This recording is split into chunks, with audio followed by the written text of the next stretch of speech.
Quando invadiu a Ucrânia em grande escala, a Rússia era vista mundialmente como o segundo exército mais forte, atrás apenas dos Estados Unidos. Era para ser uma força imparável, uma máquina implacável e brutalmente eficiente, esmagando e obliterando qualquer oposição em seu caminho. Mas, na Ucrânia, a reputação da Rússia caiu por terra. Seu suposto exército todo-poderoso falhou em atingir seus objetivos e ainda sofreu perdas inimagináveis. Até as unidades mais elitizadas foram aniquiladas, deixando os comandantes humilhados do Kremlin dependentes de tropas mal treinadas, despreparadas e desmotivadas para manter alguma aparência de controle na linha de frente. Foi a esse ponto que o chamado segundo exército mais forte chegou. Durante a guerra com a Ucrânia, sofreu perdas inéditas desde a Segunda Guerra Mundial.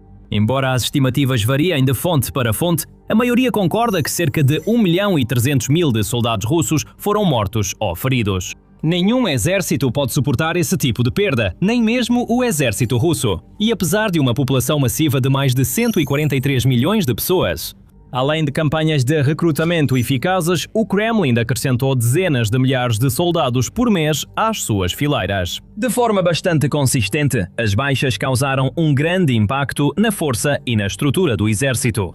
Com centenas de milhares de soldados mortos ou gravemente feridos e incapazes de lutar, os comandantes russos precisaram reconstituir suas unidades com frequência. Algumas brigadas precisaram ser reestruturadas diversas vezes. E à medida que o número de baixas aumentava, a Rússia começou a perceber que não tinha infantaria suficiente para manter suas operações na linha de frente funcionando. Assim, tomou medidas drásticas, integrando tropas de elite às unidades de fuzileiros motorizados. De repente, alguns dos soldados mais bem treinados e mais habilidosos de todo o exército russo começaram a aparecer nos ataques da linha de frente. Isso inclui as forças aerotransportadas russas, paraquedistas VDV, soldados de forças especiais, Spetsnaz e fuzileiros navais russos, infantaria naval. Essas tropas de elite geralmente são usadas em missões especiais que exigem suas habilidades. Eles não estão acostumados a serem usados como carne de canhão e lançados em ataques de frente sem o equipamento e proteção necessários. Como resultado, mesmo com todo o seu treinamento e experiência, todas essas três unidades especiais foram dizimadas. A VDV, por exemplo, foi considerada por muitos anos uma das melhores forças paraquedistas do planeta. Seus soldados costumam aparecer em destaque no marketing militar russo, vídeos de propaganda e campanhas de recrutamento. Antes da guerra na Ucrânia, eles já tinham um histórico impressionante de sucesso. Seja atuando na Chechênia, Geórgia ou Síria, esses temidos paraquedistas sempre cumpriam a missão. Geralmente eram enviados a posições avançadas ou atrás das linhas inimigas para ataque surpresa, capturar objetivos estratégicos e interromper as linhas de suprimento inimigas, facilitando o avanço de forças maiores. Foi exatamente isso que aconteceu durante a Segunda Batalha de Grozny, por exemplo, ou na captura da Ossétia do Sul. Portanto, era lógico que a Rússia tentasse usar as tropas VDV de forma semelhante nos estágios iniciais da sua guerra com a Ucrânia. De fato, nos primeiros dias do conflito surgiram relatos de paraquedistas russos sendo enviados para o aeroporto de Hostomel, em Kiev. A missão deles era provavelmente controlar o aeroporto, reduzindo a capacidade da Ucrânia de conter a invasão do Kremlin no ar. Infelizmente para eles, a missão não saiu como planejado e acabou sendo um grande ponto de virada para elevar o moral dos ucranianos, não dos russos. Porque a Ucrânia já havia antecipado que os paraquedistas do Kremlin iriam mirar em Hostomel, que fica a menos de 10 km ou 6 milhas da capital Kiev.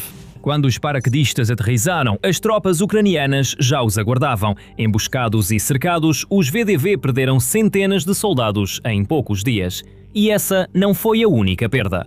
Relatórios também confirmaram grandes baixas dos VDV em outras batalhas importantes por regiões, cidades e vilarejos disputados, como Zaporizhia, Avdiivka e Pokrovsk. Não há um número exato de paraquedistas russos mortos na Ucrânia, pois as estimativas variam, mas sabe-se que há um número significativo. Em 2023, por exemplo, a inteligência de defesa britânica citou um pronunciamento oficial do coronel-general russo Mikhail Toplinsky, que afirmou que 8.500 paraquedistas haviam sido feridos e cerca de 50% dos 30.000 paraquedistas russos haviam sido mortos ou feridos no conflito. Isso foi em 2023. Desde então, inúmeros outros russos perderam a vida ou sofreram ferimentos graves na Ucrânia, incluindo as forças VDV. E a história é semelhante para os Spetsnaz. Esses soldados de operações especiais são reconhecidos mundialmente como uma das forças mais formidáveis do planeta. Eles têm uma longa tradição em operações clandestinas, ações diretas, resgate de reféns, sabotagem e missões de reconhecimento. Ao mesmo tempo, os Spetsnaz não têm exatamente um histórico impecável. Eles estiveram envolvidos em várias falhas notáveis ao longo dos anos, como o cerco ao Teatro de Moscou em 2002, quando terroristas chechenos fizeram mais de 900 reféns no Teatro Dubrovka. Um impasse de 57 horas chegou ao fim quando as forças Spetsnaz liberaram algum tipo de gás sonífero no sistema de ventilação do teatro, deixando inconscientes tanto os terroristas quanto os reféns. 40 terroristas inconscientes ou de outra forma incapacitados foram executados, mas mais de 130 reféns também morreram, em grande parte como resultado do gás. Isso ocorreu 6 anos após outra crise de reféns mal conduzida em 1996, também envolvendo militantes chechenos que inicialmente fizeram milhares de reféns. Spetsnaz e forças federais acabaram avançando com unidades de artilharia e helicópteros de ataque para bombardear o local do incidente, com pelo menos 26 reféns morrendo no tiroteio subsequente, que também destruiu uma vila inteira. Em resumo, apesar de sua reputação temível, os Spetsnaz muitas vezes foram associados à desorganização e imprudência. Enviados para uma guerra desorganizada na Ucrânia, tinham pouca chance de sobreviver. De acordo com os vazamentos do Pentágono de 2023, cerca de 900 operadores Spetsnaz foram inicialmente enviados para a Ucrânia. 775 foram mortos ou feridos. Desde então, presume-se que mais desses soldados de operações especiais tenham sido enviados para morrer nas linhas de frente da Ucrânia, com a média zona relatando em 2025 que pelo menos 1000 já morreram. Os fuzileiros navais russos também têm tido dificuldade para deixar qualquer marca relevante na guerra contra a Ucrânia, sofrendo perdas enormes em inúmeros confrontos ao longo dos anos. Novamente, esta é uma das forças de elite da Rússia. Os fuzileiros navais, conhecidos em Moscou como Infantaria Naval, já lideraram vários ataques costeiros na história.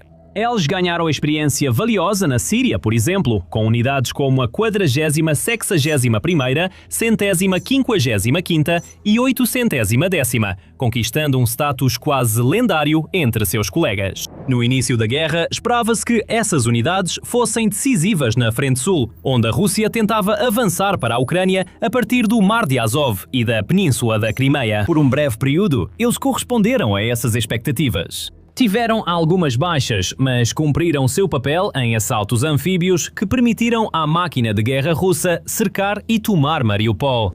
Com o tempo, a situação dos fuzileiros navais piorou ainda mais. No Donbass e nas regiões do sul, por exemplo, eles começaram a sofrer pesadas baixas, o que levou aquelas brigadas outrora icónicas a terem que ser reconstituídas. A 810ª, por exemplo, teve que ser reestruturada em várias ocasiões após sofrer perdas em Mariupol, Kherson, Kursk e Zaporizhia. A 155ª sofreu um destino semelhante, com algumas estimativas sugerindo que passou por nada menos que 8 reestruturações diferentes, tornando-se uma das brigadas mais castigadas e desgastadas de toda a guerra. Uma verdadeira sombra do que já foi.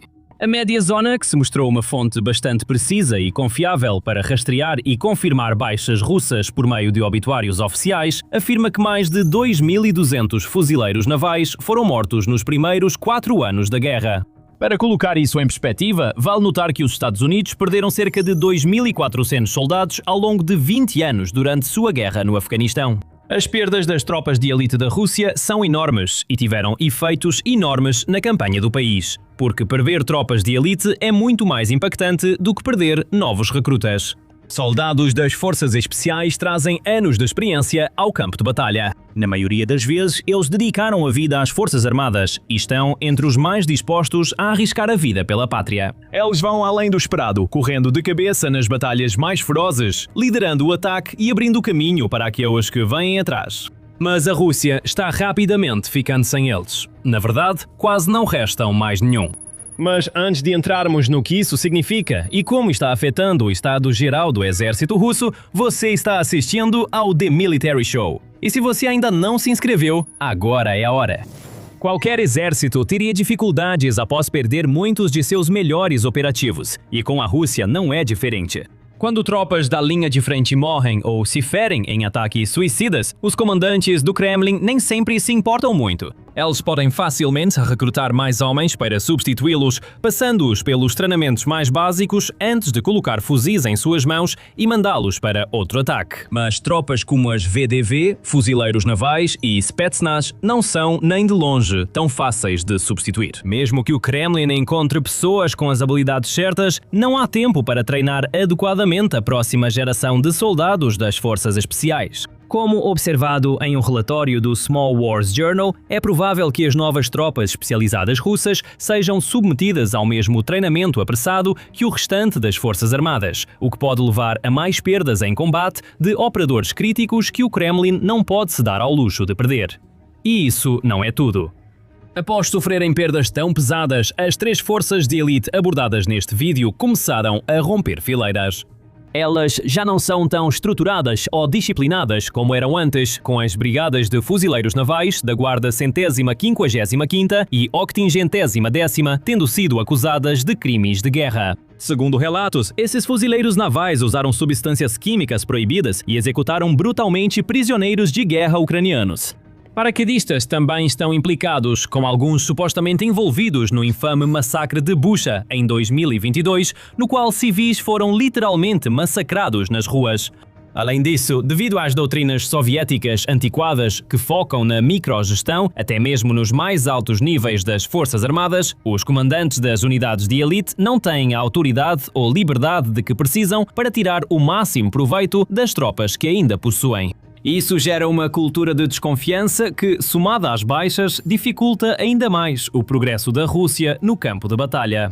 E com um número tão grande de perdas para lidar, é possível que a Rússia acabe tendo que usar infantaria regular em funções especializadas, mesmo sem que esses soldados tenham as habilidades ou experiência necessárias. Talvez vejamos novos recrutas sendo enviados às pressas para a Brigada Spetsnaz apenas para preencher o efetivo, enquanto operadores da VDV são lançados em ofensivas na linha de frente. Em resumo, as forças armadas russas estão em uma completa bagunça e não há esperança de que isso melhore tão cedo. Mesmo além das unidades de elite como a Infantaria Naval e a Spetsnaz, o restante dos soldados russos não tem o nível necessário para vencer esta guerra. Seus soldados estão cada vez mais incapazes para o combate, não só por falta de treino ou equipamento, mas em todos os aspectos. Há relatos de pessoas com doenças terminais ou até mesmo sem membros sendo enviadas para a linha de frente, por exemplo, junto com condenados e minorias étnicas infelizes que foram enganadas ou chantageadas para entrar na guerra. A Rússia também tem buscado reforços em outros países para repor suas fileiras, recrutando mercenários africanos e implorando para que a Coreia do Norte envie soldados também. Como resultado, as estatísticas mostram que o exército do Kremlin em 2026 mal está conseguindo avançar em várias posições da linha de frente. Seus avanços são vergonhosamente lentos e está até perdendo território em certas áreas, à medida que as contraofensivas da Ucrânia ganham força. E quando você observa o tipo de pessoas que o Kremlin está enviando para lutar, e mais importante ainda, o tipo de oficiais comandantes que estão sendo colocados no comando desses soldados, não é difícil entender o porquê. Porque quanto mais o tempo passa nesta guerra, mais brutais e cruéis os comandantes russos se tornam. Agora, existem centenas de vídeos circulando nas redes sociais que demonstram a depravação desses homens que não têm escrúpulos em torturar, abusar, explorar e até mesmo matar os soldados sob seu comando. Alguns são trancados em gaiolas ou amarrados em árvores. Outros são eletrocutados ou sofrem abuso sexual. Há até relatos de duplas de soldados sendo jogadas em fossos e forçadas a lutar até a morte. Muitos soldados também sofrem ferimentos terríveis durante o tempo na linha de frente, mas são obrigados a permanecer e continuar lutando, em vez de serem evacuados para tratamento médico ou dispensados. Os comandantes também costumam exigir que seus soldados paguem taxas diárias ou entreguem seus cartões bancários, e aqueles que se recusam são novamente torturados ou punidos de outras formas, como sendo colocados na primeira leva do próximo ataque. Vídeos mostram homens amarrados, espancados e forçados a ficar só de cueca no frio extremo, ou até enviados para lutar com as pernas quebradas, mancando com muletas, sem chance de sobrevivência a menos que um soldado ucraniano decida poupá-los. A máquina de guerra do Kremlin é uma colmeia horrenda de tortura, corrupção e criminalidade, e só está piorando. Mensagens vazadas em um site do governo russo mostram o desespero de recrutas russos e suas famílias. Ao longo de um único período de 6 meses, o site recebeu impressionantes 12.000 denúncias, acusando os comandantes de corrupção e violência contra seus próprios homens. O pesquisador russo Alexander Arkhipava analisou a grande quantidade de mensagens que documentam as táticas bárbaras usadas por esses oficiais, observando que muitos recorrem facilmente à tortura para tirar dinheiro de seus soldados. Arkhipava destaca que muitos soldados, vindos de origens humildes e que entraram na guerra para sustentar suas famílias, são forçados a entregar até 80% dos salários para sobreviver. Os recrutas basicamente têm duas opções, pagar ou morrer, com os comandantes impondo uma tabela de preços. $2.000 garantem que um soldado se torne operador de drones, evitando ataques na linha de frente. $6.000 para atuar na retaguarda, longe das zonas mortais da linha de frente. Ou $12.000 para quem buscar dispensa por razões médicas. A pior parte é que, como a economia russa está tão ruim e o povo russo comum está sentindo os efeitos, os indivíduos mais aptos continuarão se alistando e recebendo esse tipo de tratamento, como Arkhipava explica. A situação na Rússia, do ponto de vista económico, está muito ruim. As pessoas pobres ficaram ainda mais pobres, então elas vão para a guerra. Os impostos estão aumentando e agora é um grande problema decidir o que comprar para o jantar. E esse é o preço da guerra. É uma situação miserável para os recrutas russos e um sinal sombrio para as forças armadas do país. Com tantas perdas, tanta corrupção e níveis tão baixos de moral, como o Kremlin pode esperar alcançar qualquer um de seus objetivos declarados, quanto mais vencer essa guerra? Por ora, parece achar que apenas enviar mais homens para a máquina de moer carne é a única opção. Mas, como Seth Jones, do Centro de Estudos Estratégicos Internacionais, observa, essa não é uma abordagem vencedora. Acredito que os russos veem essa como a estratégia menos pior devido à vantagem numérica, mas isso resulta em baixas históricas. É algo inédito desde a Segunda Guerra Mundial. As baixas são tão altas que a Rússia já não tem onde enterrar seus mortos. Enquanto isso, as autoridades desesperadas do país recorreram a borrar imagens de cemitérios militares em uma tentativa patética de esconder a dura e feia realidade da situação. Isso não pode continuar, não é sustentável. A Rússia sabe disso e os dados comprovam. De fato, nos primeiros meses de 2026, relatos revelaram que o Kremlin finalmente começou a perder mais soldados do que conseguia recrutar. Está fazendo tudo ao seu alcance, exceto uma mobilização em larga escala, para aumentar seu efetivo, desde oferecer incentivos financeiros cada vez maiores e absurdos, até enganar estudantes com vídeos de recrutamento enganosos. Mas não está funcionando, e a Ucrânia está cada vez mais forte, com drones mais letais, mais mísseis de longo alcance e moral crescente, enquanto suas forças seguem-se entrincheirando, resistindo e desafiando os russos em todos os eixos. Em breve, os comandantes de Kiev esperam infligir até 50.000 baixas à Rússia a cada mês. Enquanto isso, os colegas russos estão tão ocupados extorquindo e torturando seus próprios homens que nem ligam para como a guerra está indo. O equilíbrio de poder está mudando e a Rússia está do lado errado da equação. O cinturão de fortalezas de Donetsk se aproxima. A Rússia sabe que precisa lançar tudo o que tem contra as defesas mais temíveis que a Ucrânia já criou. É isso que Putin ordenou. Não está funcionando. Quanto mais a Rússia tenta, mais fracassa. E o desastre de Putin no Donbass provou isso. O que era para ser a ofensiva que acabaria com a guerra fez a Rússia perder tudo, enquanto a Ucrânia se prepara para libertar totalmente o Donbass no futuro. Tudo isso se reflete na matemática do campo de batalha. Vamos falar de território. A Rússia foi mal nisso em abril, mantendo a tendência desde o inverno passado. De acordo com o Instituto para o Estudo da Guerra, ou ISW, as forças russas tiveram uma perda líquida de 116,01 km² em abril. Com a ressalva de que esse número não inclui áreas onde pequenas unidades russas possam ter se infiltrado. Essas áreas são zonas cinzentas sem controle real da Rússia ou Ucrânia, apesar da Rússia afirmar que basta um soldado entrar em um assentamento para reivindicá-lo. Essa é a maior perda líquida da Rússia desde agosto de 2024, após meses de ganhos cada vez menores em que trocou mais soldados do que nunca por territórios perdidos. Em março, a Rússia conseguiu um ganho líquido de apenas 23,04 km², segundo o ISW. Isso é lento o suficiente para ser considerado estagnado. Em fevereiro, houve um ganho de 122,73 km², que veio após janeiro, quando a Rússia ganhou 318,54 km². Somando os números, a Rússia conquistou apenas 348,3 km² da Ucrânia em 4 meses. Esse número é ridiculamente baixo e mostra que Putin enfrenta um desastre no Donbass. Veja, 2026 era para ser o ano em que o Donbass finalmente cairia sob a pressão russa. Era isso que a Rússia queria que você acreditasse, e o Kremlin chegou a dizer à Ucrânia para retirar suas tropas do Donbass até o fim de maio, ou enfrentaria toda a fúria do exército russo. Essa fúria resulta em quase nenhum território conquistado, ao custo de dezenas de milhares de soldados perdidos por mês. Mas ainda assim, Putin insiste em avançar sobre o Donbass. Ele até estabeleceu um novo prazo para a captura do Donbass, setembro de 2026. Isso simplesmente não vai acontecer. A matemática não fecha. Você entenderá o porquê depois. Ainda assim, a campanha em larga escala foi lançada pela Rússia enquanto a ofensiva de primavera está em andamento e parece que vai continuar durante o verão. Sloviansk é o principal alvo no Donbass, por ser elo essencial no cinturão de fortalezas de Donetsk, dificultando o avanço russo. Para ver como Putin está determinado a impor sua vontade, basta observar os números de ataques na semana anterior a 27 de abril. Essa semana teve o maior número de combates na guerra da Ucrânia nos últimos 2 meses. No setor de Pokrovsk, no Donbass, houve 305 ataques. O setor de Ruliápola enfrentou 147 ataques. E assim continua por toda a Ucrânia, mas com foco principal no Donbass, somando 1.384 ataques em apenas uma semana, ou uma média de quase 198 por dia.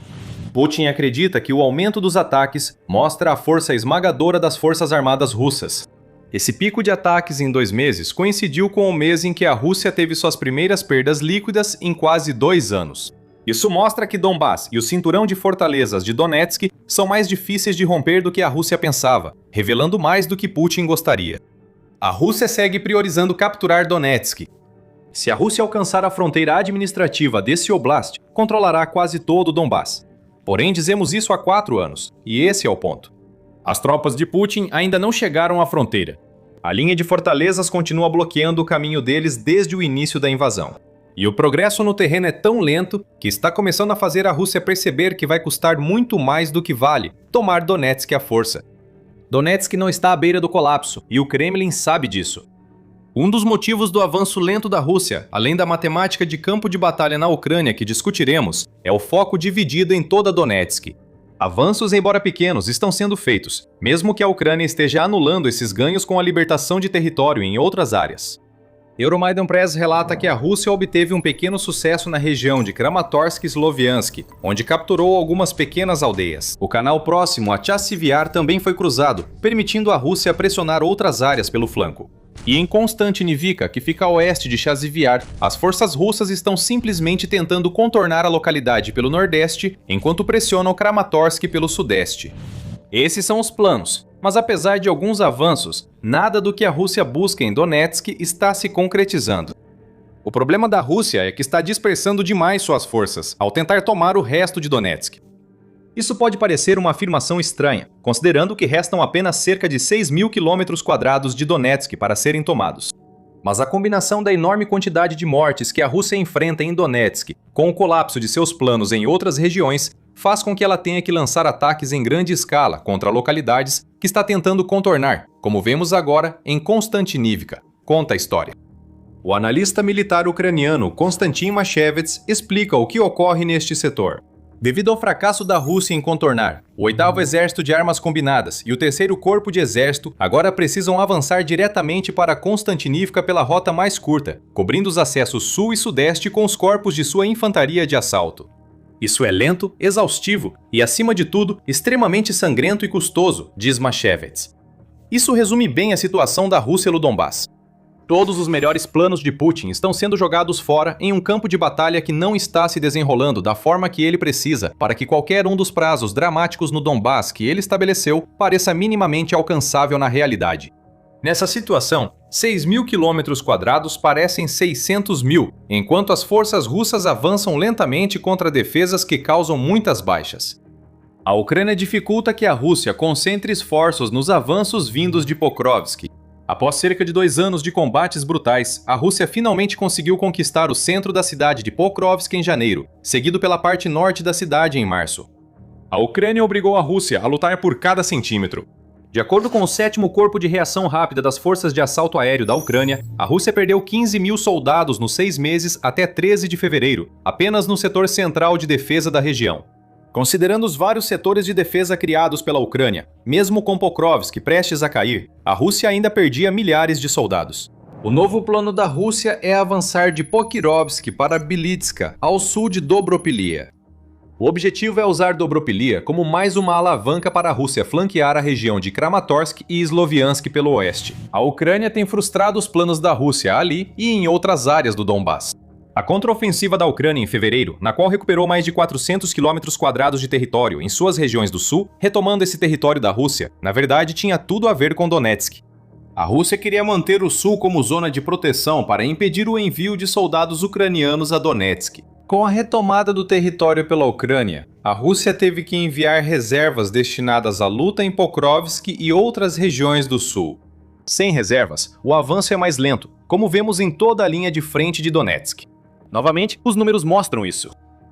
Ataques aumentam em intensidade e número, mas os ganhos territoriais esperados por Putin não aparecem. A Rússia só conseguiu capturar algumas vilas, pois não consegue flanquear. Aqui a situação para os fantoches de Putin no Donbass se complica.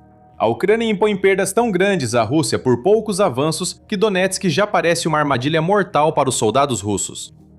Isso muda toda a matemática do campo de batalha daqui para frente. Mas antes de entrarmos nisso, você está assistindo ao The Military Show. Se você está aproveitando as nossas análises, lembre-se de se inscrever para nunca perder nenhum dos nossos conteúdos. A Ucrânia respondeu à nova ofensiva da Rússia em Donetsk com a melhor defesa possível: drones. São tantos drones, na verdade, que a Ucrânia está muito à frente da Rússia em relação ao número de drones que está utilizando nas linhas de frente. Segundo o vice-chefe do gabinete do presidente da Ucrânia, general de brigada Pavlo Paliza, a Ucrânia agora usa 30% mais drones de ataque que a Rússia em vários setores da linha de frente, incluindo Donetsk. Pavlo Paliza compara essa situação à de Kursk, quando a Ucrânia fez uma contra-invasão em agosto de 2024, resultando na última perda líquida de território pela Rússia até agora. Naquele período, apesar da Rússia liderar no uso de drones de ataque, a Ucrânia conseguiu cruzar a fronteira e entrar em território russo. Agora é a Ucrânia que avançou, mas não em toda a linha de frente.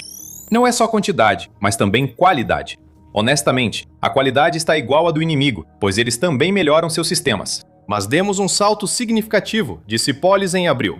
Essa mudança a favor da Ucrânia no quesito drones de ataque está sendo confirmada por blogueiros militares russos, que estão relatando a mesma coisa, diz a Euromaidan Press.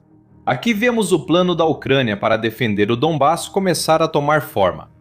O objetivo da Ucrânia agora é usar seus drones para aumentar a pressão sobre as forças terrestres da Rússia, de todas as maneiras possíveis.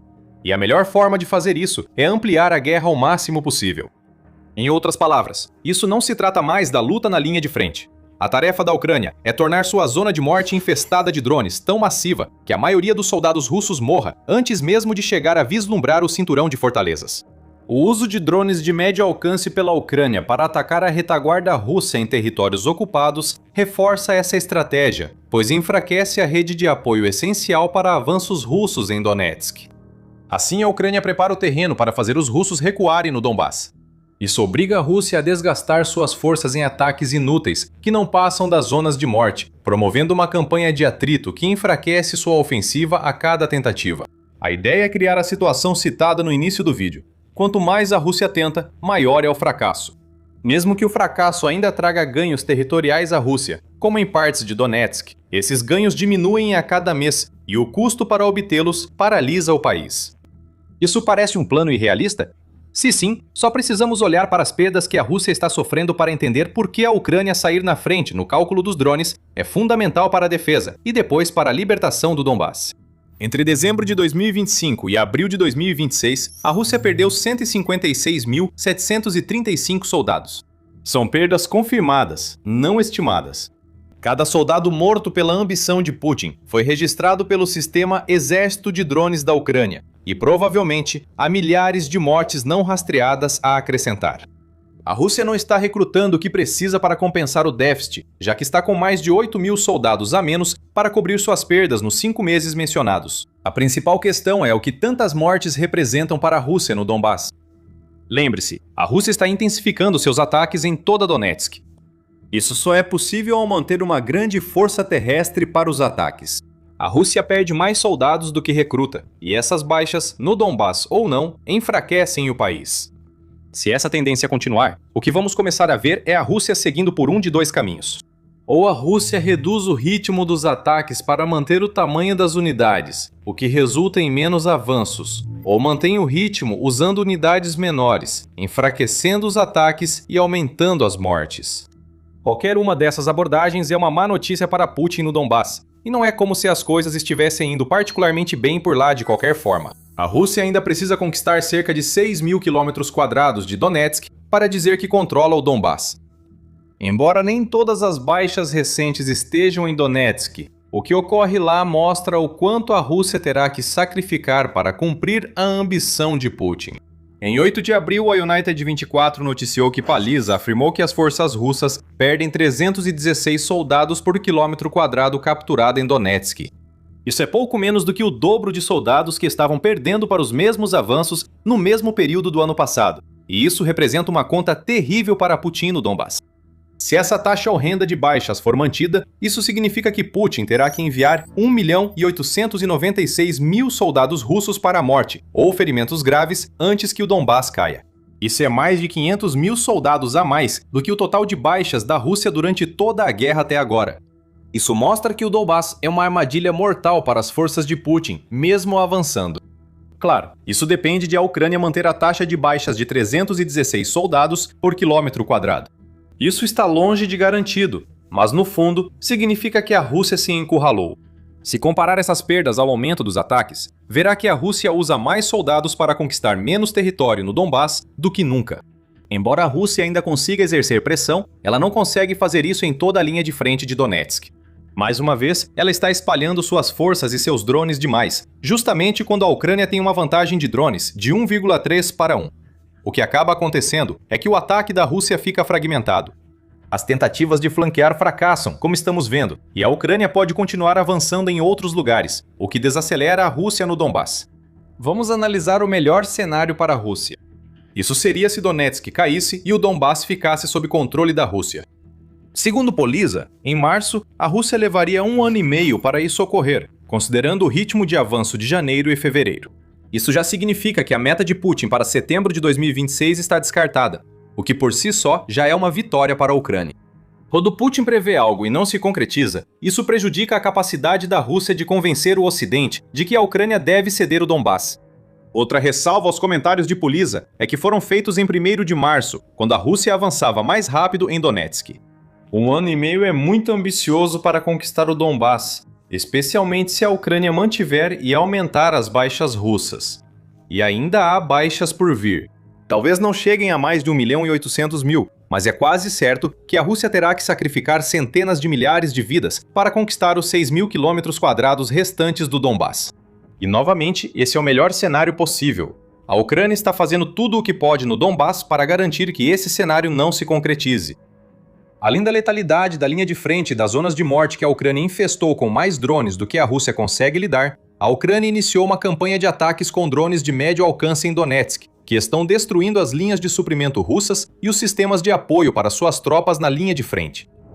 Rotas de transporte no anel viário de Donetsk e em locais como Rolivka, Andrivka e Zurez estão sendo atingidas pela mais nova geração de drones da Ucrânia. Esses ataques visam atrasar ainda mais a Rússia. Com menos apoio, mais soldados da linha de frente morrem por quilômetro quadrado conquistado. Esse é o desgaste do século XXI. A Ucrânia dominou isso, o que pode ser a chave para libertar o Donbass no futuro.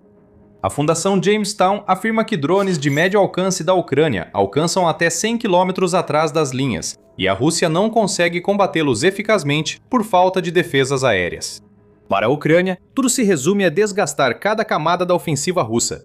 Os números na linha de frente podem render manchetes, mas a degradação da base da ofensiva russa no Donbass será decisiva para o resultado. É importante lembrar o cinturão de fortalezas.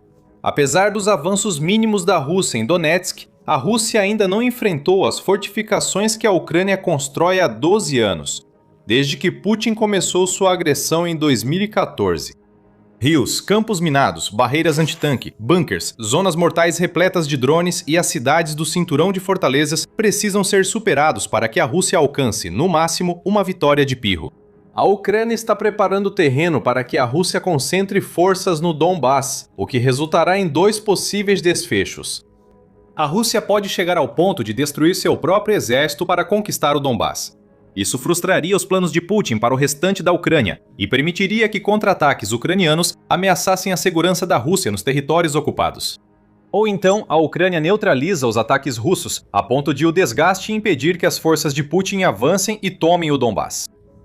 A contraofensiva ucraniana pode começar na região, enquanto a Rússia perde tudo pela teimosia de Putin. Nos próximos meses veremos se a estratégia da Ucrânia funciona, principalmente com a chegada do verão. Putin pensava que isso era impossível. Quando a Rússia anexou ilegalmente a Crimeia em 2014, Putin achava que o jogo tinha acabado. A Ucrânia não tinha pessoal suficiente para recuperá-la, era fraca demais, tímida demais. A Crimeia nunca seria libertada. Mas, como os tempos mudaram, a Ucrânia está mais poderosa do que nunca e acabou de dar um passo monumental em direção à completa libertação da Crimeia. Um golpe devastador foi desferido contra a Rússia, e ele veio acompanhado de uma mensagem que Putin nunca pensou que ouviria. Saia da Crimeia ou a Ucrânia vai te expulsar. Putin não quer ceder, então a Ucrânia fez ele pagar com uma série espetacular de ataques. Vamos falar sobre o ocorrido com a base secreta de mísseis Iskander da Rússia. No dia 28 de abril, as Forças de Operações Especiais da Ucrânia, ou SSO, usaram o Telegram para anunciar que haviam realizado algo que deveria ser impossível. Até porque a Ucrânia nem deveria saber que seu mais novo alvo na Crimeia existia. Na noite de 28 de abril, drones das unidades de ataque médio da SSO atingiram o depósito dos sistemas de mísseis tático-operacionais Iskander, informou a SSO. O equipamento escondido estava na antiga base de mísseis, perto da vila de Ovrask, 40 quilômetros a leste da Simferópol ocupada. Isso é um grande golpe para a Rússia. O local secreto de Iskander era um dos abrigos reforçados, construídos na Crimeia na era soviética. Durante a Guerra Fria, os locais eram usados como abrigos de armazenamento para mísseis balísticos soviéticos R-5 de médio alcance. Agora a Rússia os utiliza para seus mísseis Iskander. Cada um desses bunkers escondidos está enterrado no subsolo e protegido por grossas camadas de concreto que chegam a até 60 centímetros ou quase 2 pés de espessura. A Ucrânia precisou superar essa proteção e a camada de terra sobre os bunkers. Ela fez exatamente isso na Crimeia, em 28 de abril. Segundo o New Voice of Ukraine, a Ucrânia provavelmente usou o FP2 em seu último ataque à Crimeia. Esses drones de ataque médio feitos pela Firepoint, fabricante dos drones mísseis Flamingo da Ucrânia, podem carregar ogivas que perfuram concreto. Atualmente essa ogiva pesa 105 quilos, ou 231 libras. A Firepoint diz que pretende aumentar o poder explosivo de seus drones FP2 ao introduzir uma ogiva de 150 quilos ou 330 libras no futuro. Isso já é alguma coisa, Putin. Apesar do ataque de 28 de abril aos Iskanders ter sido ruim, poderia ter sido bem pior. Nada do que ocorreu à base secreta russa de mísseis Iskander foi bom para Putin em sua invasão à Ucrânia. A Ucrânia usou drones baratos para destruir um depósito com mísseis Iskander, que segundo a UKR Informe, custam até 4 milhões de dólares por lançamento à Rússia. Esse é o retorno sobre investimento que a Ucrânia sempre quer ver. A capacidade de atacar de forma barata e frequente faz parte da estratégia da Ucrânia para tirar a Crimeia das mãos de Putin de uma vez por todas. Esses ataques estão causando mudanças na situação da Crimeia. Mas antes de entrarmos nesse assunto, Putin vai estar lambendo as feridas pela perda dos mísseis Iskander para os drones da Ucrânia. O problema não é apenas o dinheiro perdido em Ovrask em 28 de abril. Putin usa mísseis Iskander para aterrorizar a Ucrânia desde o início da invasão brutal. O míssil balístico Iskander pode voar até 500 quilômetros ou 311 milhas. Então faz sentido que esteja sendo armazenado na Crimeia. Boa parte da Ucrânia continental está ao alcance da península ocupada. A Rússia criou variantes das ogivas Iskander, como a de fragmentação, usadas contra a Ucrânia desde pelo menos abril de 2025. E o Iskander-M pode transportar uma ogiva nuclear. Enquanto Putin mantiver mísseis Iskander na Crimeia, continuará com a ameaça implícita de aniquilação nuclear sobre a Ucrânia. Essa implicação é forte, mesmo sem ogivas nucleares russas na Crimeia. Cada ataque bem-sucedido com mísseis Iskander contra a Ucrânia lembra que algo pior pode acontecer. A Ucrânia agiu corretamente em 28 de abril, ao destruir o depósito secreto dos mísseis Iskander.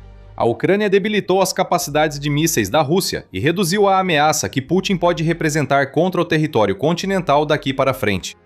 E a Ucrânia foi além.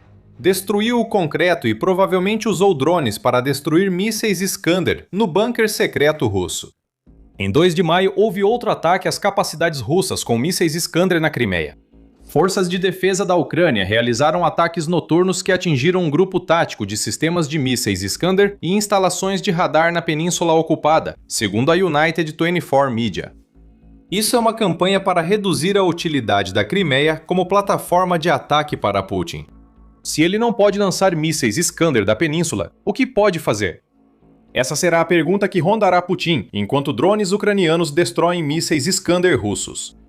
Para russos que se mudaram para a Crimeia após a anexação ilegal de Putin, o que a Ucrânia atingir não fará muita diferença.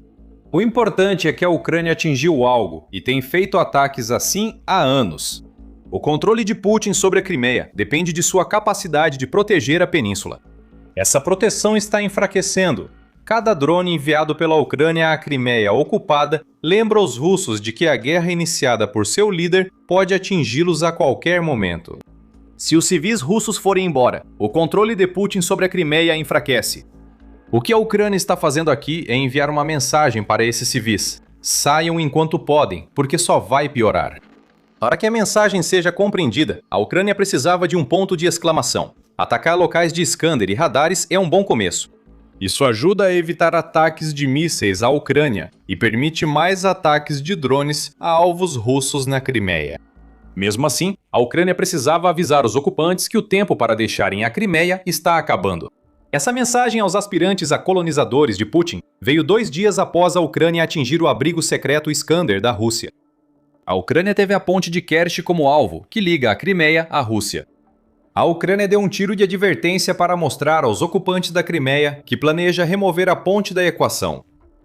Em 30 de abril, a Marinha Ucraniana anunciou no Telegram que destruiu barcos de patrulha do FSB responsáveis pela proteção da ponte de Kerch. Na noite de 30 de abril de 2026, forças e meios da Marinha da Ucrânia danificaram navios e barcos na área do Estreito de Kerch, informou a Marinha Ucraniana. Acrescentou que sabe exatamente o que atingiu, afirmando: como resultado do ataque, o barco de patrulha do FSB da Federação Russa, Zobel, e o barco anti-sabotagem Brashinok foram atingidos.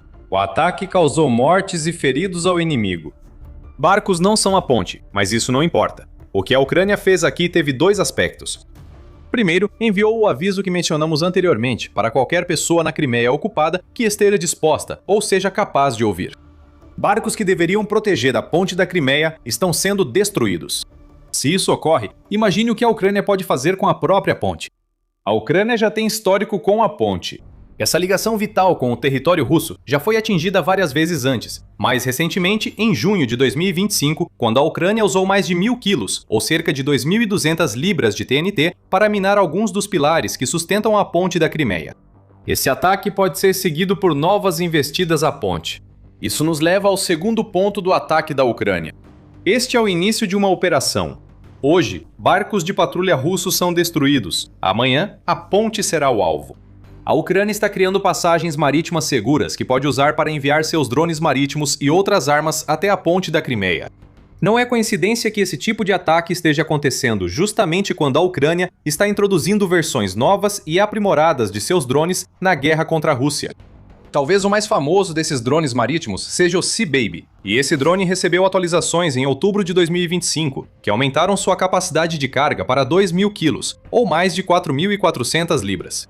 Isso é o dobro da quantidade de TNT que a Ucrânia usou para danificar os pilares da ponte da Crimeia no verão de 2025, e é a última coisa que a Rússia quer ver se aproximando de sua ponte vital em 2026. Isso pode muito bem acontecer agora, pois os barcos de patrulha foram derrubados. Há algo maior em jogo. O que podem parecer dois ataques isolados, embora impressionantes, na Crimeia cumprem um propósito maior. Trata-se de tirar a Rússia da península ocupada de uma forma que ninguém esperava, e isso muda tudo. Mas antes de chegarmos a isso, você está assistindo ao programa militar. Fazemos nossos vídeos para explicar o que muitas vezes passa despercebido na guerra. Inscreva-se hoje para garantir que você nunca perca nenhuma das nossas análises. A Ucrânia não vai retomar a Crimeia de forma tradicional. Enviar milhares de soldados para invadir a península não é opção. A Ucrânia precisa do máximo de efetivo possível para se defender dos ataques russos no território continental, principalmente em Donetsk, onde a ofensiva de primavera da Rússia deve durar boa parte do ano. Um ataque terrestre à Crimeia exigiria convocar reservas que devem estar prontas para lutar no leste da Ucrânia. Do ponto de vista logístico, um ataque terrestre contra a Crimeia também é muito difícil. Putin acumulou tropas na península por anos e ainda se acredita que ele tem a maioria dos 32.500 soldados que estavam estacionados na península em 2020 prontos para se defender de um ataque terrestre. Mesmo sem preocupações defensivas, atacar a Crimeia ocupada seria um grande desafio para a Ucrânia. A Ucrânia tem opções muito limitadas quando se trata de levar suas tropas para dentro da península. Um ataque anfíbio ainda é possível, apesar da destruição de muitos ativos da frota do Mar Negro da Rússia pela Ucrânia na guerra. Tudo isso foi feito com mísseis e drones. A Ucrânia não possui capacidade naval para levar milhares de soldados pelo Mar Negro à Crimeia, e tentar isso causaria grandes baixas, pois a Rússia atacaria as tropas que chegassem. Atravessar para a Crimeia por Sivash, região com lagoas rasas que podem ser cruzadas na maré baixa, seria a opção melhor, mas ainda muito perigosa. Sivash seria um ponto vulnerável à artilharia e mísseis russos, assim como a faixa de terra de 5 km ligando a Crimeia a Kherson. O Istmo de Perikop, como essa faixa é chamada, simplesmente não é largo o suficiente para permitir que a Ucrânia transporte tropas para a Crimeia sem sofrer enormes perdas causadas pelas defesas russas. Assim, libertar a Crimeia por meios militares tradicionais não é uma opção para a Ucrânia. Mas não precisa ser assim. Como dissemos, o controle de Putin na Crimeia vem da capacidade de proteger a península para os russos que se mudaram após a anexação ilegal. É um acordo simples. Esses cidadãos russificam a Crimeia para Putin, que garante que ela não seja bombardeada diariamente por drones e mísseis ucranianos. Aqui está a chance da Ucrânia libertar a Crimeia. Uma abordagem nada tradicional para a península está em jogo. O segredo da estratégia da Ucrânia para a Crimeia é enfraquecer o controle de Putin, destruindo continuamente ativos militares que deveriam tornar a península segura para os russos viverem. A Ucrânia iniciou seu plano atacando a frota do Mar Negro da Rússia e, nos 2 primeiros anos da guerra, eliminou sistematicamente navios russos dessa frota. A Ucrânia continua fazendo isso. Em 18 de abril, a Ucrânia atingiu 2 navios de desembarque russos na Crimeia ocupada. A estratégia inicial contra a frota do Mar Negro destruiu ou incapacitou 1/3 dela, forçando Putin a retirar os navios de guerra russos do quartel-general em Sebastopol. Surgiu uma brecha na proteção russa da Crimeia. Na verdade, foi mais que uma brecha. Houve um grande rasgo na armadura, pois a força naval que deveria proteger a Crimeia recuou para Novorossiysk, tornando-se bem menos eficaz.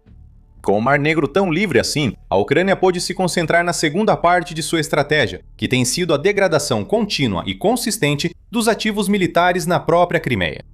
A Ucrânia enfraqueceu a Crimeia no sentido de que ela já não consegue mais desempenhar o tipo de papel logístico que Putin achava que ela teria quando lançou sua invasão. As cadeias de suprimento, tanto para dentro quanto para fora da Crimeia, foram cortadas, deixando a península cada vez mais isolada e sem apoio. Ao mesmo tempo, a Ucrânia tem se tornado cada vez mais ousada com seus ataques à própria Crimeia.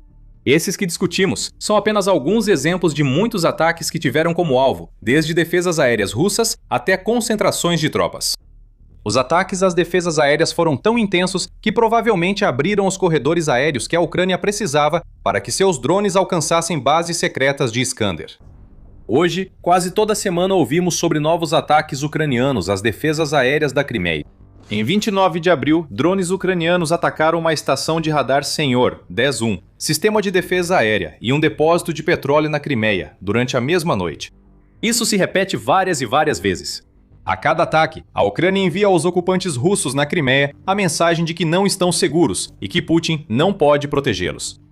E mesmo quando o líder da Rússia, Putin, desesperadamente envia mais defesas para a Crimeia para substituir aquelas que a península perde, a Ucrânia as destrói e aproveita o fato de que Putin está enfraquecendo a Rússia em outros lugares enquanto tenta manter seu fraco controle sobre a Crimeia.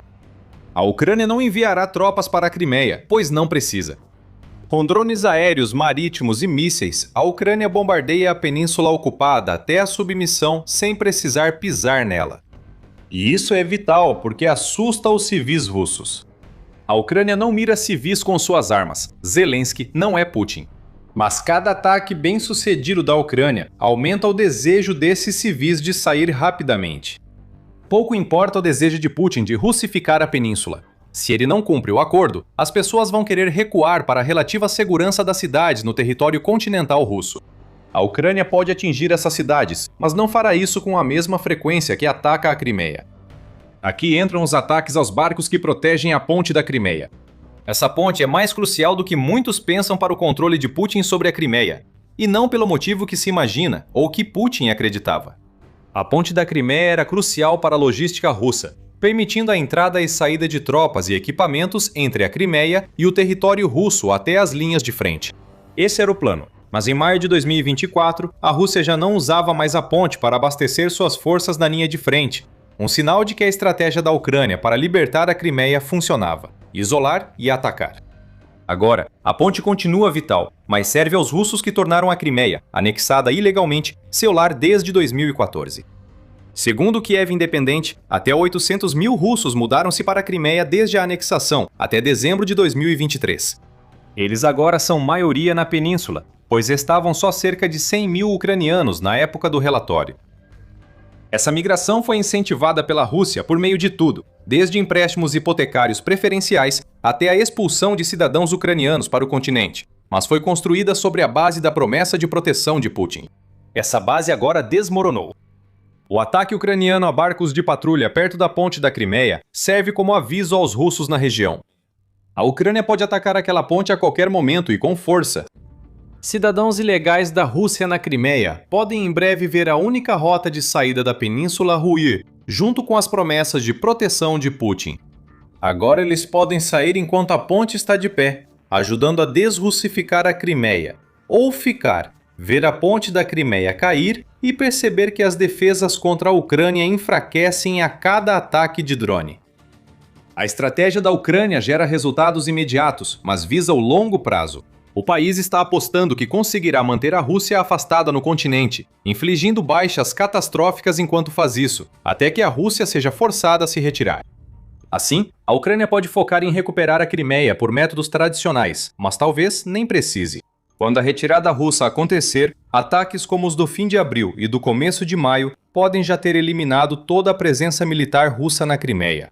Não será preciso ataque terrestre. A Ucrânia pode retomar a Crimeia, enquanto a Rússia recua, graças aos ataques de longo alcance. A Ucrânia é totalmente capaz de libertar seu território pela força quando necessário. Março de 2026 foi mais do que suficiente para provar isso. Enquanto suas tropas morrem na Ucrânia, terminais de petróleo russos queimam e aliados globais são enfraquecidos ou eliminados. Putin pelo menos ainda tinha a África para se apoiar. Lá, a Rússia ainda tinha influência, voz, poder. Mas tudo isso está sumindo. A Rússia sofreu um grande golpe na África, já que uma humilhação histórica no Mali marca o fim para Putin. O líder da Rússia acabou de ser apunhalado pelas costas, e as consequências para Putin vão ser muito piores do que parecem à primeira vista.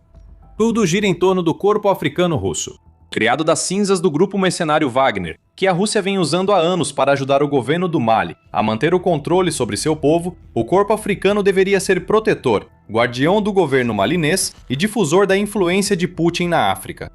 Mas em 27 de abril, tudo isso virou fumaça. Na cidade de Kidal, no norte, que era um reduto do corpo africano e um importante centro regional no Mali, um ataque coordenado por vários grupos insurgentes levou as forças russas e malinesas combinadas a serem isoladas, cercadas e depois expulsas da cidade. O ataque ocorreu após investidas combinadas desses grupos insurgentes em todo o Mali, contra forças russas e do governo, com o corpo africano afirmando que cerca de 12 mil combatentes participaram da operação. Isso ainda não foi oficialmente verificado. Está confirmado. Tiros em Bamako, ataques de drones e carros-bomba. O ministro da Defesa do Mali, Sadio Camara, morreu. Uma das vítimas de um carro-bomba que também tirou a vida de 2 de seus netos e de sua segunda esposa. Os insurgentes, que incluem a Frente de Libertação de Azawad, composta por separatistas tuaregues, e o grupo de apoio ao Islã e aos muçulmanos, que segundo o Arab News é ligado à Al-Qaeda, estão atacando a junta militar do Mali em todo o país. Nada disso deveria ter ocorrido. Há uma coordenação que Putin não esperava. Isso é uma grande humilhação para a Rússia, com várias ramificações que analisaremos em breve. Mas voltando para Kidal, as forças aliadas que atacaram a cidade, que abriga uma base militar, mostraram o quão ineficaz pode ser o corpo africano da Rússia. Os mercenários russos, que deveriam proteger seus parceiros malineses e da junta, ficaram presos dentro de sua própria base. O corpo africano e o exército malinês optaram por negociar com os insurgentes, evitando mais derramamento de sangue. O corpo africano, então, sairia do acampamento de cabeça baixa. Ao sair, forças russas e malinesas incendiaram os equipamentos do acampamento para evitar que caíssem nas mãos do inimigo. Essa é a força russa em que a junta do Mali supostamente deveria confiar. O corpo africano mostrou ser um tigre de papel. Os 2 aspectos mais prejudiciais são o trabalho desfeito e o equipamento perdido. 2 anos e meio antes dos insurgentes retomarem Kidal, as forças de Putin no Mali fizeram uma de suas maiores jogadas de poder. Eles invadiram a cidade e ergueram sua bandeira depois de tomar Kidal com sucesso dos rebeldes tuaregues. Na época, era isso que o Mali precisava ver. Uma força poderosa permitiu à junta lutar contra os separatistas. Nos últimos 30 meses, o corpo africano e a junta do Mali atuam juntos para controlar Kidal. A insurreição de abril desfez esse trabalho em poucos dias. O constrangimento ficou visível em Putin e se evidenciou na análise das perdas russas em Kidal. De acordo com Militany, os mercenários da Rússia perderam um blindado de transporte de pessoal, BTR-82A, um veículo blindado Tornado U e um veículo blindado VP-11, de fabricação chinesa. A Rússia afirma ter tido baixas no corpo africano, mas não informou quantas. Também não se sabe o que aconteceu com os veículos blindados BMP-3 Tiger M e Spartak 590951 que o corpo estava usando em sua batalha contra os insurgentes. É improvável que esses veículos tenham saído de Kidal com o corpo africano quando mercenários russos negociaram a retirada. Devem ter sido queimados ou capturados. Esse é o tipo de equipamento que deveria impedir que algo assim acontecesse em Kidal. Os veículos perdidos da Rússia são prova de sua fraca base de poder no Mali. A junta do Mali poderia ter visto isso chegando se não estivesse tão obcecada em trabalhar com a Rússia para manter o poder. Em julho de 2024, a junta já havia visto o que ocorre quando mercenários russos enfrentam combatentes tuaregues. Os mercenários, ex-integrantes do grupo Wagner que viraram o corpo africano, perderam feio. Dezenas morreram em batalha contra forças tuaregues na fronteira com a Argélia, incluindo membros da junta. Isso mostrou à junta que a proteção russa não vale o que Putin promete. Ulf Leysin, analista da Fundação Konrad Adenauer no Mali, afirma que o ocorrido em Kidal representa um fracasso total para a Rússia. Os russos estavam lá para melhorar a situação de segurança. Quero dizer, eles alegavam que estavam alcançando os objetivos e agora estão saindo de uma forma muito humilhante, diz Leysin à rádio Europa Livre, Rádio Liberdade. Se você observar o que eles deixam para trás, como estações de drones, o corpo africano, a Rússia fingiu agir, mas fracassou, ele acrescenta. O corpo africano foi enfraquecido no Mali. Agora a Rússia tenta controlar os danos ao máximo. O Washington Post informou que o líder da junta do Mali se reuniu com o embaixador russo no Mali, Igor Gromyko, em 28 de abril, para discutir próximos passos. A Rússia denunciou a insurreição como tentativa de golpe, enquanto Assimi Goïta, líder da junta do Mali, apareceu pela primeira vez desde a queda de Kidal, tentando mostrar força. Em um pronunciamento na televisão após a reunião, ele afirmou que as operações militares continuarão, até que os grupos armados envolvidos sejam completamente neutralizados e a segurança seja restabelecida de forma sustentável em todo o país. É fácil ameaçar esse tipo de ação, mas o que aconteceu não favorece a junta do Mali. Ela foi expulsa de um importante reduto regional pelos mesmos grupos armados, que Goïta diz que serão neutralizados em breve. Isso não é bom, ainda mais com a junta evacuando junto com vários mercenários russos. Sobre a Rússia, ela não fala muito. O Ministério das Relações Exteriores da Rússia chamou o ataque de tentativa de golpe, confirmou vítimas, mas deu poucos detalhes sobre o envolvimento russo. Segundo o Guardian, blogueiros militares russos não foram reservados e tentam elogiar o corpo africano por reduzir as baixas da junta do Mali. Isso parece mais controle de danos do que um relato fiel do que ocorreu em 3 dias de luta, que fizeram a Rússia perder posição em uma das cidades mais estratégicas do Mali. A verdade é que a Rússia foi recentemente humilhada diante de toda a África. E essa humilhação vai muito mais fundo. O que à primeira vista parece ser um caso isolado de mercenários russos sendo expulsos da cidade, é na verdade muito mais prejudicial para Putin do que ele gostaria que você acreditasse. As consequências do ocorrido serão enormes e vamos contá-las para você. Antes disso, fazemos The Military Show para mostrar como o poder se move. Se é novo no canal, inscreva-se para não perder o que vem a seguir. Para entender por que o ocorrido no Mali prejudicou Putin, é preciso analisar o real significado das operações do corpo africano para a Rússia. Mali deveria servir como reduto e campo de testes da Rússia na África. O país frequentemente parece apenas um ponto no radar geopolítico mundial. Você pode ouvir falar de uma tentativa ocasional de golpe ou de um ataque terrorista, mas o Mali está longe de ser um protagonista no cenário mundial.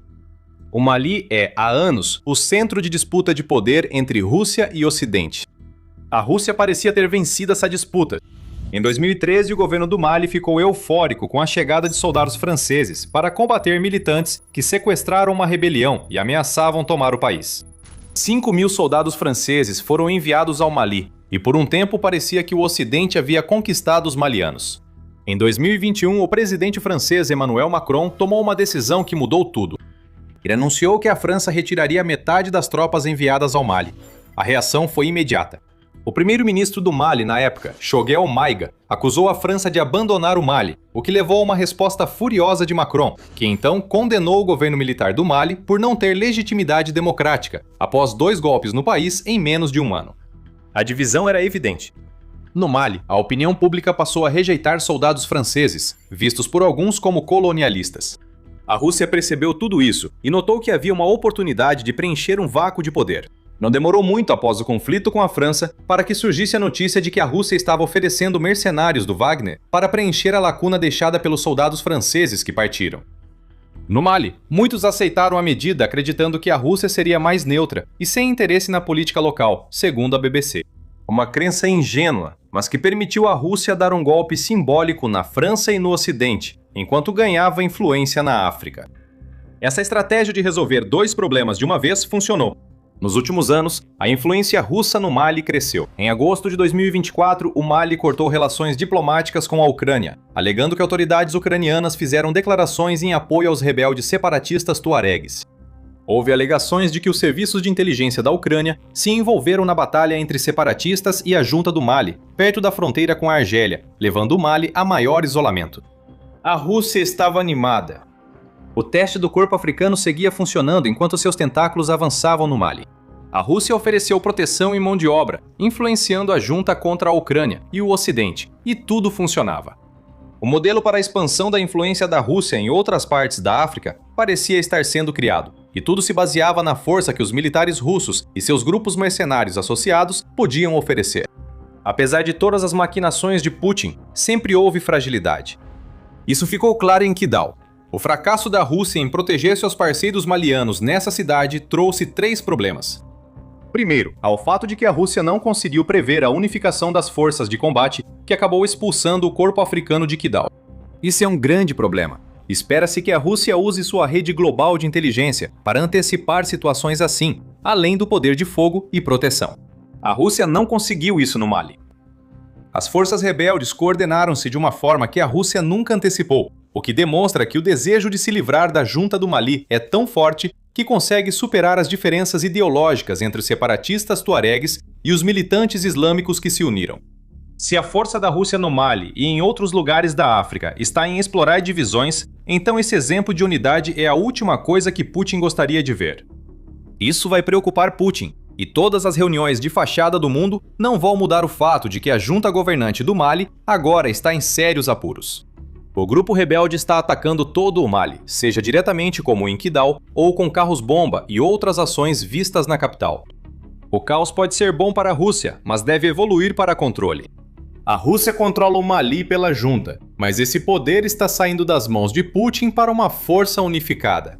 A dimensão da ofensiva pode tirar a junta do Mali do poder, levando Putin de volta ao início em suas tentativas de influenciar o país. Por trás desse problema imediato, há algo ainda pior para a Rússia. Já dissemos que Mali serviu de teste para o corpo africano. O teste buscava mostrar que a Rússia poderia proteger qualquer nação africana que solicitasse ajuda. O objetivo era substituir as forças francesas em retirada no Mali por mercenários. Fique tranquilo, a Rússia apoia você, não precisa buscar o Ocidente. No início de 2025, a Rússia cumpriu a promessa com 3 comboios para Bamako, entregando blindados, tanques e suprimentos. No entanto, tudo isso foi apenas uma ilusão de força, não o poder militar real que a junta do Mali precisava. Quando o corpo africano enfrentou sua primeira prova real em Kidal, fracassou. As alegações da Rússia de que protege os combatentes da junta são fracas. O corpo africano foi cercado e acabou se rendendo para escapar da situação. Pense no que isso significa para a Rússia em outras partes da África. Se essa é a força de combate que deveria estabelecer a Rússia como a principal força de segurança externa no continente africano, então os outros países que a Rússia está tentando conquistar vão prestar atenção nisso. Eles vão perceber também o fracasso da Rússia no Mali. Os últimos anos estão cheios de casos em que a Rússia prometeu segurança, mas acabou falhando em proteger seus aliados. No conflito entre Armênia e Azerbaijão, a Rússia não garantiu a segurança prometida. Na Síria, a queda do regime Assad se deve novamente à incapacidade da Rússia de corresponder ao poder que declara.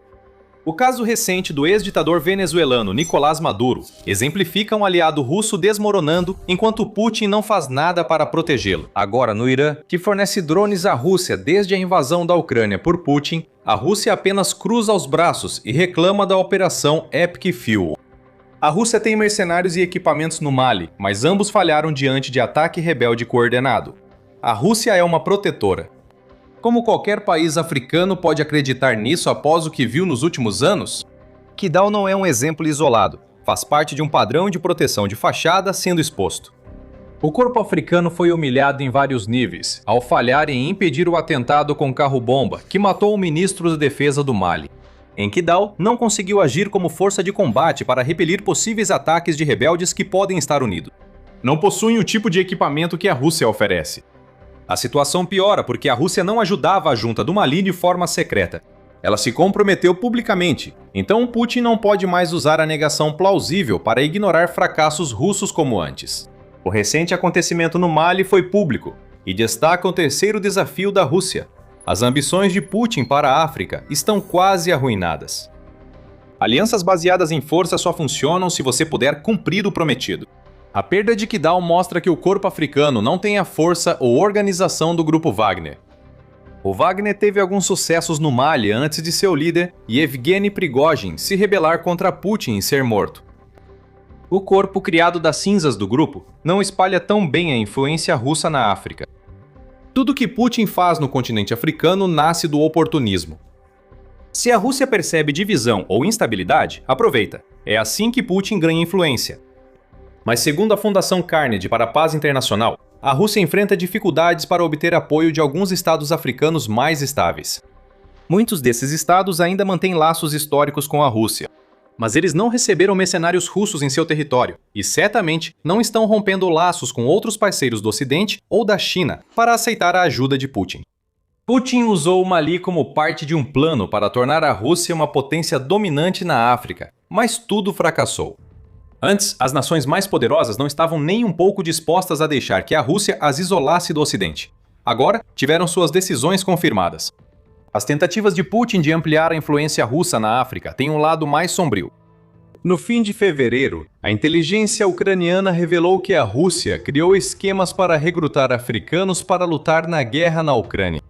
No momento do relatório, havia 1.780 cidadãos do continente africano lutando na Ucrânia, vindos de 36 países de todo o continente. A Rússia atraiu esses combatentes com promessas de empregos e vistos, mas os enviou para a linha de frente. Esse engano só ocorre pela capacidade da Rússia de se infiltrar em países como o Mali. Some essa fraude descarada ao colapso do status da Rússia como protetora de nações menores, e isso cria uma receita perigosa para destruir sua influência. O Mali deveria simbolizar a Rússia superando o Ocidente em território distante. Após Kidal, isso pode impulsionar uma grande virada para a Rússia na África. A única maneira possível de Putin estancar a sangria da Rússia é ajudando a junta do Mali a superar a ameaça rebelde que ela enfrenta agora. Mas como a Rússia pode fazer isso? Uma das razões pelas quais ela se mostrou tão fraca no Mali é que a Rússia não pode disponibilizar o tipo de assistência militar que a junta precisa. Putin está muito envolvido na guerra da Ucrânia e precisa de cada soldado e equipamento que conseguir para continuar sua invasão. A Rússia já perdeu mais de 1.300.000 pessoas e dezenas de milhares de unidades de equipamento na Ucrânia. Qualquer força que a Rússia envie para o exterior, mesmo que seja uma força mercenária, será prejudicada pelos efeitos de uma guerra de vários anos que enfraqueceu severamente o próprio país. O Africa Corp Mali deve ser o máximo que a junta conseguirá, e se os rebeldes seguirem vencendo, talvez vejamos algo como o ocorrido na Síria. Tudo começa com um grande golpe, depois o regime desmorona. Finalmente, a Rússia perde mais um aliado e uma esfera de influência, prejudicando ainda mais as tentativas de Putin de se apresentar como uma das principais figuras geopolíticas do mundo. E enquanto Putin vê sua influência desmoronar, a Ucrânia ainda jogou sal na ferida. O maior inimigo da Rússia só aumenta sua influência e mostra que a União vence a exploração da divisão todos os dias. Veja, por exemplo, a nova parceria entre Ucrânia e Japão. Diante da Duma estatal russa, o líder do Partido Comunista da Rússia acabou de fazer um alerta sem precedentes. A revolução está chegando. Há ecos de 1917 dentro da Rússia neste momento, enquanto algo grande está acontecendo no país. Isso é o que Putin mais temia. As pessoas estão se voltando contra ele. Os antigos czares o assombram, e Putin só pode tentar nadar contra a maré crescente que ameaça levá-lo. A revolução está chegando. Foi o que Gennady Zyuganov, veterano líder do Partido Comunista da Rússia, alertou durante a sessão plenária da Duma Estatal, Câmara Baixa do Parlamento Russo. Suas palavras antecedem as eleições de setembro e são incisivas nas críticas, enquanto Zyuganov navega habilmente pelas armadilhas da política russa atual. Estamos fazendo tudo para apoiar Putin, sua estratégia e suas políticas. Mas vocês, o governo, não escutam, afirmou Zyuganov em palavras que parecem mais favoráveis a Putin do que realmente são. Putin é o governo. Seus comparsas é que estão falhando. Astutamente, Zyuganov culpa Putin enquanto finge que não é responsabilidade dele. É sim, e Zyuganov deixou isso claro com mais críticas ao governo, ao alertar que uma revolução está em andamento. Se o governo não tomar medidas financeiras, econômicas e outras com urgência, até o outono nos espera uma repetição do que aconteceu em 1917. Não temos o direito de repetir isso. Zyuganov gritou: "Vamos tomar decisões." Isso é um chamado às armas. Zyuganov não faz parte do Partido Rússia Unida de Putin. Ele faz parte da oposição. Mesmo moderando as palavras para evitar a ira de Putin, Zyuganov diz algo simples: as políticas belicistas de Putin fracassam. Mudanças são necessárias. A revolução vem aí. Os ecos de 1917 vão realmente preocupar Putin. Ele é um homem que adora fazer referência à história, mesmo enquanto distorce os eventos do passado. Mas nem mesmo ele pode negar que o que aconteceu em 1917 é algo que ele nunca quer ver se repetir. 1917 foi o ano da Revolução Russa. Na verdade, foram duas. A primeira derrubou o governo imperial russo e a segunda levou os bolcheviques ao poder. Essas revoluções ocorreram enquanto a Rússia perdia muitas pessoas na Primeira Guerra Mundial, gerando dificuldades econômicas e fazendo muitos questionarem o motivo do país entrar no conflito. Grandes baixas na linha de frente, crise econômica, liderança fraca e ódio à elite financeira e política criaram uma tempestade que transformou a Rússia para sempre. Estamos simplificando, mas tudo isso soa familiar, não é? Zyuganov notou os paralelos e os usou rapidamente em um discurso na Duma Estatal em 15 de abril, afirmando que a estrutura social atual da Rússia é inadequada para o país. Estamos indo para um beco sem saída com nosso capitalismo oligárquico. Eles não querem investir em nossa vitória, em nossos filhos, em famílias grandes e assim por diante. Outras 600.000 pessoas morreram no ano passado. Estamos indo para um beco sem saída socioeconômico. Essa taxa de juros, essa política, esse financiamento, declarou Zyuganov em seu discurso. Novamente, sem crítica direta a Putin. Mas é a sociedade de Putin que Zyuganov examina de perto. Os oligarcas, a corrupção e o capitalismo distorcido que Putin moldou por 25 anos estão causando o colapso econômico e as grandes perdas na guerra que a Rússia vivenciou em 1917. O novo czar moderno ignora as necessidades do povo, isolado em seu bunker, acumulando bilhões enquanto o país arde. Qualquer um que realmente esteja prestando atenção vai saber que Ziaganov está tentando incitar. Na verdade, algo que aconteceu apenas algumas semanas antes dele fazer seu discurso incendiário deixou claro o que ele pretendia alcançar com sua conversa sobre revolução. Voltaremos a isso em breve. Primeiro, é inegável que a retórica do líder do Partido Comunista sobre a economia russa tem fundamento. Os apelos de Ziuganov por mais apoio ao presidente Putin são, na verdade, uma crítica velada à situação que Putin e sua invasão da Ucrânia criaram na Rússia. O homem que promete estabilidade ao povo russo só entregou caos há mais de 4 anos. Após o crescimento em tempos de guerra em 2023 e 2024, sendo que neste último a Rússia teve um crescimento do Produto Interno Bruto, ou PIB, de 4,3%, a economia russa começou a entrar em declínio em 2025. O PIB cresceu só 1%, bem abaixo das projeções. Uma queda para 0,8% era esperada em 2026, antes do lucro inesperado com o petróleo, que é um resultado indireto da Operação Fúria Épica no Irã, levar o Fundo Monetário Internacional a aumentar suas projeções para 1,1%. Ainda não está bom. Existem mais rachaduras abaixo da superfície e vários sinais visíveis de que a economia russa está fracassando, como Ziaganov sugere. E então há as mortes. Mais 600 mil pessoas morreram no ano passado, revelou Ziaganov. Muitos desses mortos estarão na Ucrânia, sacrificados por uma guerra que a Ucrânia afirma ter custado à Rússia mais de 1.325.000 mortos e feridos nos últimos 4 anos. Mais uma vez, há paralelos. Problemas econômicos, baixas enormes por causa de uma guerra muito além do que qualquer um na Rússia imaginava. Isso é 1917 de novo, e parece que Putin não pode fazer nada para consertar. Putin levou a Rússia a um beco sem saída. Ziaganov acha que sabe o que virá, e basta ver um discurso feito dias antes de seus comentários explosivos na Duma russa para perceber isso. Em 10 de abril, Ziaganov fez um apelo direto aos eleitores russos, que, segundo ele, seriam a base da revolução que acredita estar por vir. Desta vez, ele pegou todos de surpresa com comentários sobre o estado da sociedade russa que Putin criou. Ziaganov afirmou aos russos e autoridades que, se não permitirem aos eleitores corrigir a situação com seu voto em setembro, condenarão o país à derrota. Mas a realidade, afirma ele, é que a Rússia agora enfrenta 2 escolhas: capitalismo com guerra ou socialismo com justiça. Ignorando a política dos comentários, Ziaganov afirma claramente aos russos que a Rússia sob Putin não está funcionando. Voltar ao comunismo pode não ser a solução. Ziaganov quer isso por razões óbvias. Mas sem mudanças, a Rússia está condenada à derrota na Ucrânia e ao colapso interno. E para adicionar um pouco mais de tempero a todos os alertas de Ziaganov, o líder comunista também disse que a Rússia está se colocando na posição perfeita para se tornar o próximo alvo dos Estados Unidos. Em março, Ziaganov citou a queda de Nicolás Maduro pelos Estados Unidos na Venezuela e suas ações no Irã como alertas para a Rússia. Seremos os próximos. Veja a estratégia de Trump. A China é a primeira, nós os segundos e o Irã o terceiro, afirmou Ziaganov na Duma estatal. Acrescentou: seremos despedaçados pior que Iugoslávia, Iraque e Líbia juntos. A Rússia é a principal reserva de recursos do planeta, por isso é alvo principal. Essa reserva de recursos foi enfraquecida. Putin é o motivo disso. Agora é tão bom momento quanto qualquer outro para os Estados Unidos agirem, e se isso ocorrer, a revolução chegará tarde demais, pois a Rússia enfraquecida não conseguirá se defender, já que sua economia está destruída e seu povo morre em números recordes. De todo modo, o resultado é impensável. Colapso de Putin e de tudo que construiu. Mas não são apenas os alertas vindos do líder de um partido de oposição que revelam os sinais de uma possível revolução em andamento. Putin expõe sua fraqueza.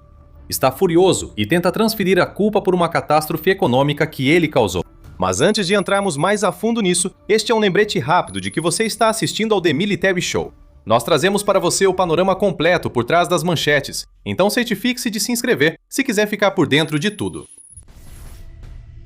As palavras de Ziaganov podem ser vistas como um desabafo de quem quer ver Putin perder o poder. Ele lidera um partido de oposição, mas o momento dessas declarações não é coincidência. Ziaganov aproveitou a oportunidade para atacar porque o próprio Putin está demonstrando um nível de fraqueza que não vimos em nenhum outro momento durante seus mais de 4 anos de invasão à Ucrânia. Em 15 de abril, enquanto Ziaganov pedia jogo limpo às autoridades russas, Putin repreendia os principais responsáveis econômicos do país. Putin declarou que a contração econômica do país era inaceitável e precisava ser combatida. Ninguém ali ousaria dizer a Putin que nada podia ser feito. A postura belicista de Putin prepara diretamente o terreno para a revolução.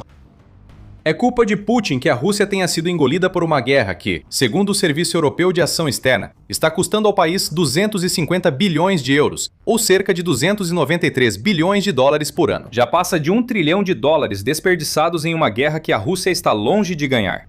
As reclamações de Putin a seus oficiais pouco significam. O Banco Central da Rússia já reduziu as taxas de juros para 14,5% como parte de uma campanha coordenada para estimular o crescimento por meio de empréstimos.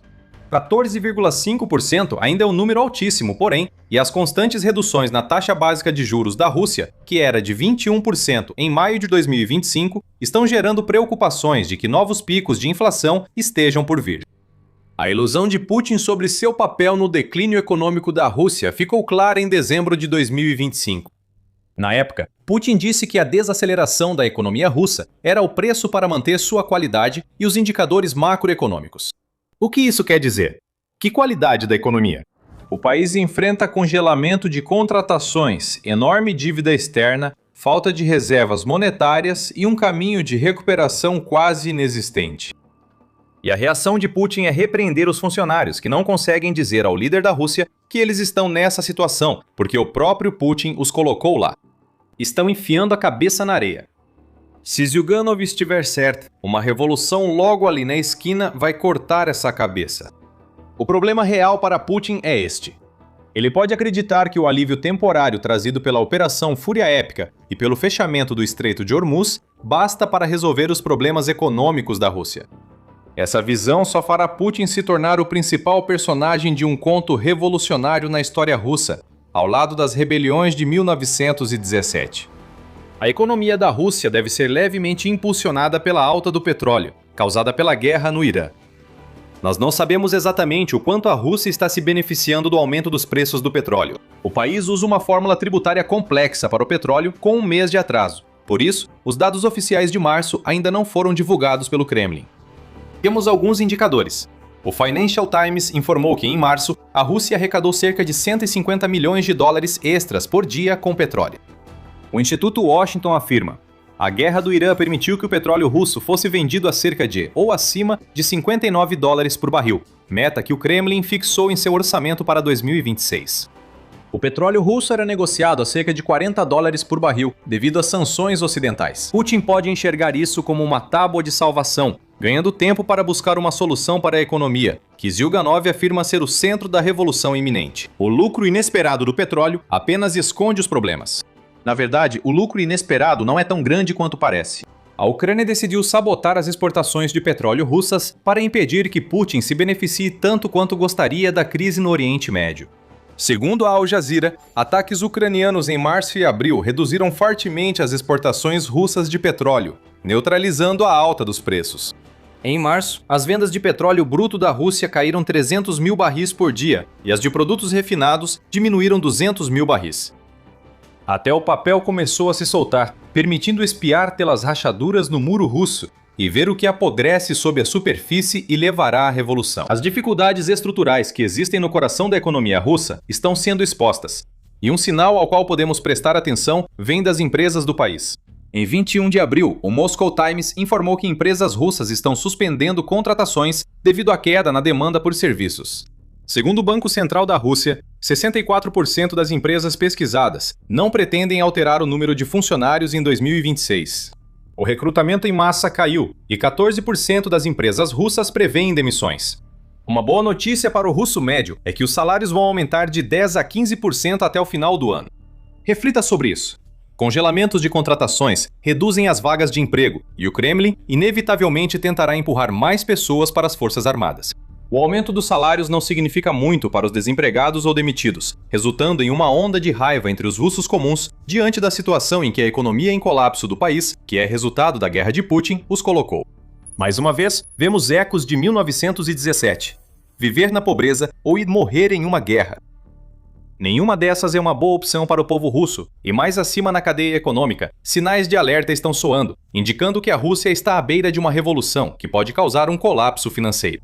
Em meados de abril, que novamente foi por volta da mesma época em que ZH-9 fez seu discurso inflamado, a Fortune noticiou que o ministro do Desenvolvimento Econômico da Rússia, Maxim Reshetnikov, está apontando para as reservas da Rússia e gritando para Putin prestar atenção. Em uma conferência em abril, Reshetnikov disse que a Rússia superou a falta de mão de obra e o aumento salarial graças a grandes reservas que apoiaram suas empresas. Nossos registros atuais mostram que essas reservas foram em grande parte esgotadas.